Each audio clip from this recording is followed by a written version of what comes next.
Hello বন্ধুরা, তোমরা সবাই কেমন আছো? সমাজ চ্যানেলে তোমাদের সবাইকে স্বাগত। তো দেখো, রান্নাঘরে চলে এসেছি। আজকে রান্না করব বোয়াল মাছ।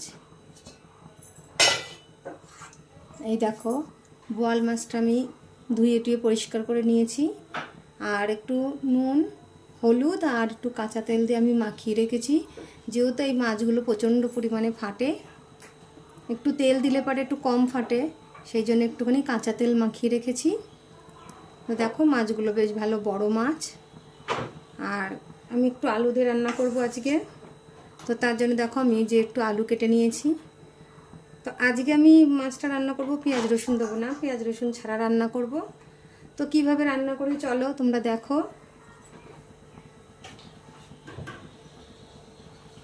তো কড়াই তো গরম হয়ে গেছে, আমি তেল দিয়ে দিচ্ছি।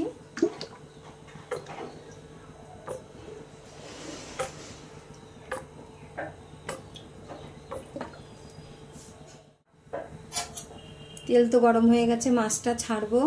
তো এই মাছ তো প্রচণ্ড পরিমাণে ফাটে,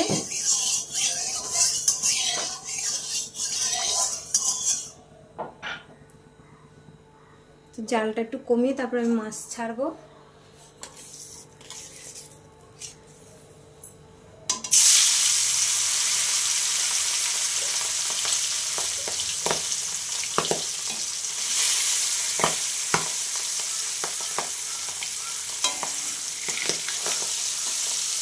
দেখো, দেওয়ার সাথে সাথে কিরকম ফাটতে আরম্ভ করেছে।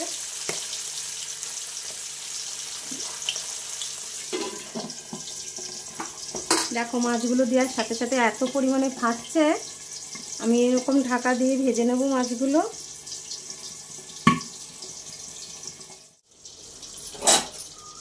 দেখো বন্ধুরা, মাছগুলো তো ভাজা হয়ে গেল। এত পরিমাণে ফাটছে, দেখো আমি গ্যাসটা নিভিয়ে তাই আমি মাছটা তুলছি, না হলে আমি তোমাদের দেখাতে পারতাম না।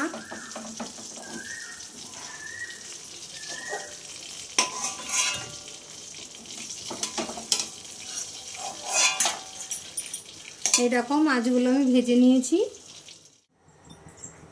তেলটা তো গরম হয়ে গেছে, দেখো এখানে জিরে আর তেজপাতা আমি একটু ফোড়ন দিয়ে দিচ্ছি।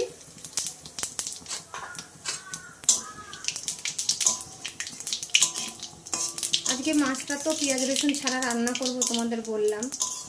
তো তোমরা খেয়ে দেখো, পেঁয়াজ রসুন ছাড়াও মাছের ঝোলটা খুব ভালো লাগে। দুটো দুই রকম স্বাদ, কিন্তু খেতে খুব ভালো লাগে। তো জিরে তেজপাতাটা হয়ে গেছে, আমি আলুগুলো দিয়ে দিচ্ছি।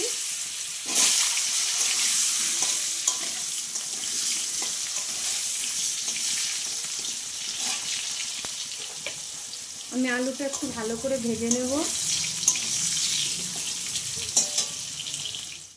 দেখো, আলুগুলো ভাজা হয়ে গেছে, আমি একটু লাল লাল করে ভেজে নিয়েছি আলুগুলো। এবার এখানে দেখো, আমি মশলা বেটে রেখেছি। এর মধ্যে জিরে, ধনে, আদা আর লঙ্কা বাটা আছে।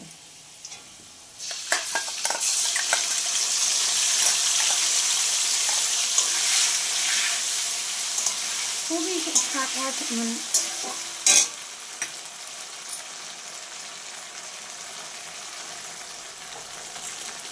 খুবই সাধারণ রান্না, কিন্তু খেতে খুব ভালো লাগে।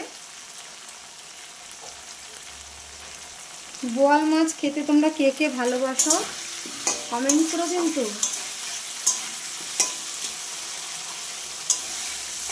একটুখানি মশলা বাটিটা ধোয়া জল দিলাম।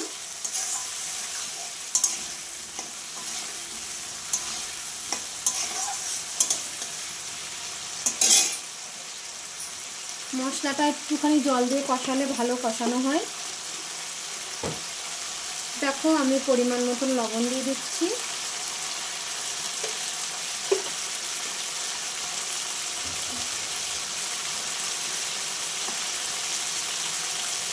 পরিমাণ মতন হলুদ দিয়ে দিচ্ছি। দিয়ে আমি ভালো করে আবার কষিয়ে নেব।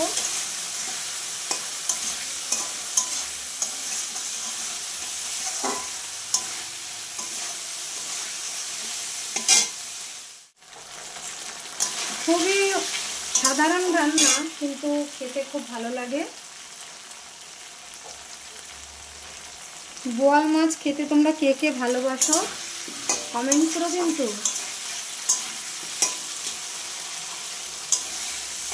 একটুখানি মশলা বাটিটা ধোয়া জল দিলাম।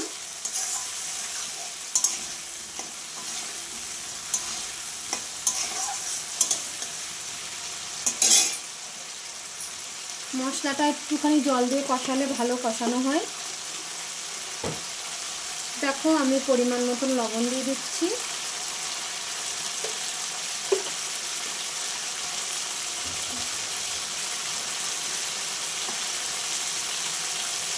পরিমাণ মতন হলুদ দিয়ে দিচ্ছি।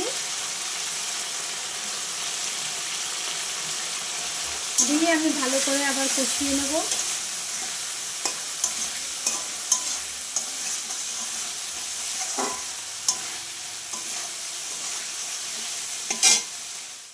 তো মশলাটা তো কষানো হয়ে গেছে, দেখো সুন্দর করে আমি কষিয়ে নিয়েছি। এবার পরিমাণ মতন জল দিয়ে দেবো।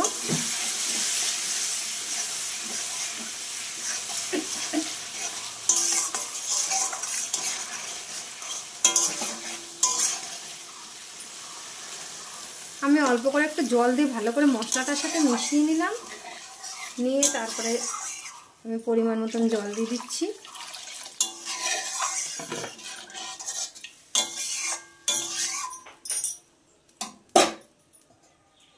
এবার একটু ঢেকে দেব, আলুটা সেদ্ধ হোক। ঝোলটা ফুটে যাওয়া অবধি অপেক্ষা করব, তারপরে তো মাছ দেব। তরকারিটা তো ফুটে গেছে, এবার আমি মাছটা দিয়ে দেবো। দেখো তরকারিটা অনেকটাই ফুটেছে। আমি মাছটা এক এক করে দিয়ে দেবো।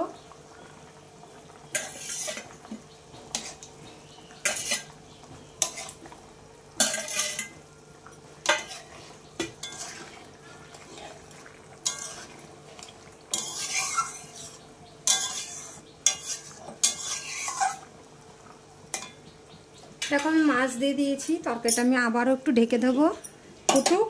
আর এদিকে দেখো আমি একটু অল্প করে, দেখো অল্প সামান্য একটু জিরে আমি ভেজে নিয়েছি। এটা তোমাদের দেখানো হয়নি, এমনি শুকনো কড়াইতেই একটু ভেজে নিয়েছি।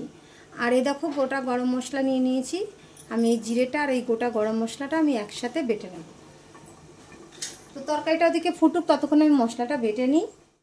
তো দেখি তরকারিটা, এই দেখো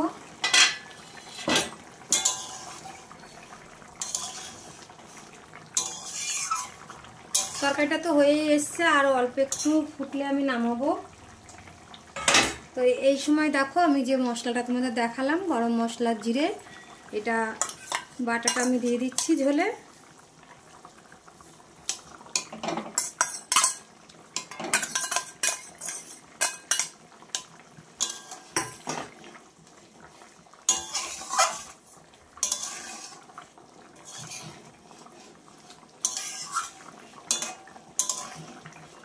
মশলাটা দিলাম, আর একটুখানি ফুটলে তারপরে আমি নামিয়ে নেব তরকারি।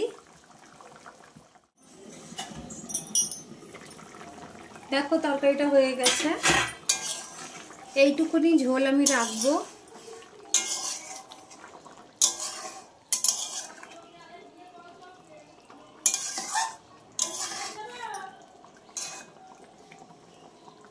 ঝোলটা এবার নামিয়ে নেব। দেখো মাছের ঝোলটা নামিয়ে নিয়েছি, দেখো কত সুন্দর হয়েছে। তো বোয়াল মাছের ঝোলটা তোমাদের কেমন লাগলো কমেন্ট করে জানিও। যদি তোমাদের ভালো লাগে তাহলে একটা লাইক কমেন্ট শেয়ার করো। তো আজকের মতন এই অবধি, টাটা বন্ধুরা।